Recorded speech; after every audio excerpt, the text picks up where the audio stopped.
కాకినాడ జిల్లా పెదపూడి మండలం గొల్లల మామిడాడ ఆంధ్ర మణికంఠ క్షేత్రం మామిడాడ శ్రీ మణికంఠ స్వామివారి దేవస్థానం నందు కొలువై ఉన్న జగన్మాత పరాంబిక జ్ఞానవల్లి చదువుల తల్లి సరస్వతి మాతగా 8వ రోజు దర్శనమిచ్చింది. వందలాది మంది తల్లిదండ్రులు తమ పిల్లలతో మణికంఠ క్షేత్రానికి విచ్చేసి చదువుల తల్లికి పుస్తక పూజలను నిర్వహించారు. ఆలయ ప్రధాన అర్చకులు మోహిత్ శుక్ల పద్మనాభాచార్యుల ఆధ్వర్యంలో విద్యార్థులచే అమ్మవారికి పూజ నిర్వహించారు.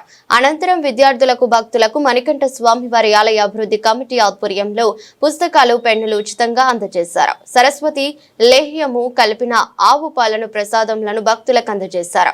ఈ సందర్భంగా గురుస్వామి డిఆర్కే రెడ్డి మాట్లాడుతూ ప్రతి సంవత్సరం సప్తమి మూల నక్షత్రం రోజున అమ్మవారు సరస్వతి మాతగా పూజలు అందుకుంటున్నదని, భక్తులు అమ్మవారి పూజల్లో పాల్గొని విద్యార్థులు అమ్మవారి అనుగ్రహాన్ని పొందాలని, భక్తులకు ఎటువంటి లోటు లేకుండా అన్ని సౌకర్యాలను ఆలయ కమిటీ తరపున ఏర్పాటు చేసినట్లు తెలిపారు. కార్యక్రమంలో మామిడాడ మణికంఠ ఆలయ అభివృద్ధి కమిటీ ప్రతినిధులు, భవానీలు, భక్తులు పాల్గొన్నారు.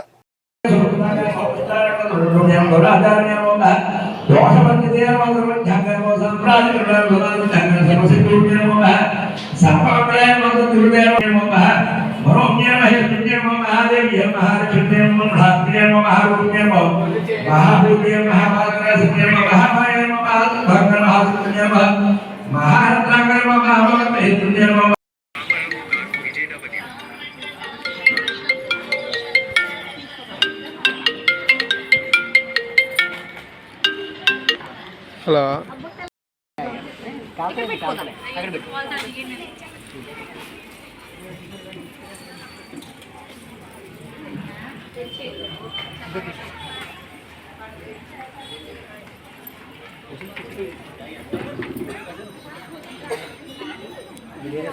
వీడియో ఫోటో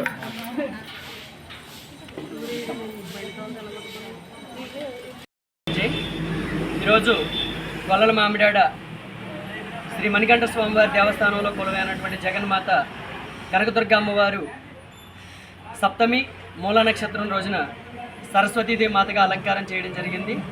అందులో భాగంగానే పరిసర గ్రామాల్లోనూ అలాగే గొల్లల మామిడాడ గ్రామంలో ఉన్నటువంటి భక్తులు తల్లిదండ్రులందరూ కూడా వారి యొక్క పిల్లలను తీసుకొచ్చి జ్ఞానవల్లి చదువుల తల్లి అయినటువంటి సరస్వతీ మాతకు పుస్తక పూజ నిర్వహించడం జరిగింది.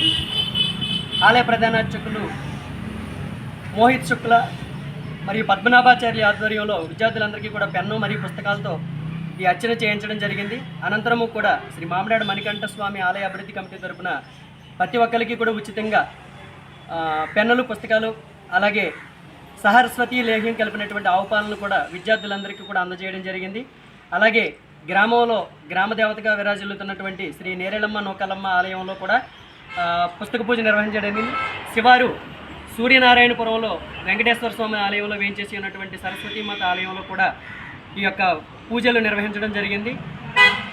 భక్తులందరూ కూడా అమ్మవారిని దర్శించి పునీతులై జ్ఞానాన్ని సముపాదించాలని ఆ సరస్వతీమాతను ప్రతి ఒక్కళ్ళు కూడా వేడుకోవడం జరిగింది. ప్రతి ఒక్కరికి కూడా ఆ అమ్మవారి కృపాకటాక్షాలు ఉండాలని కోరుతూ జై సరస్వతీదేవి నమః.